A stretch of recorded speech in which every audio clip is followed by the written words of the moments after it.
سید ماشاءالله تاسو قران ویلی دي کنه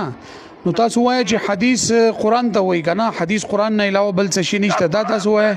یا آیات حدیث آیات سید آیات حدیث دا سورۃ التحریم آیت نمبر 3 ویلی شي تاسو سورۃ التحریم آیت نمبر 3 کاری نه دغه چې وسوسه سم وایله سم چلو معنا واورځه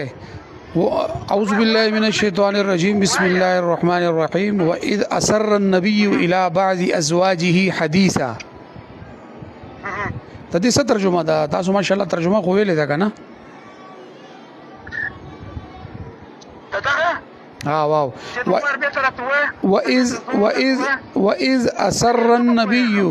واذ اسر النبي الى بعض ازواجه حديثا د دې څه ترجمه ده ازواج اثر دا وایي د شوزو د خبرو د اثر دی د شوي حديثا ازواجه حديثا واذ اسر النبي الى بعض ازواجه حديثا حديث چې تاسو وایئ کنه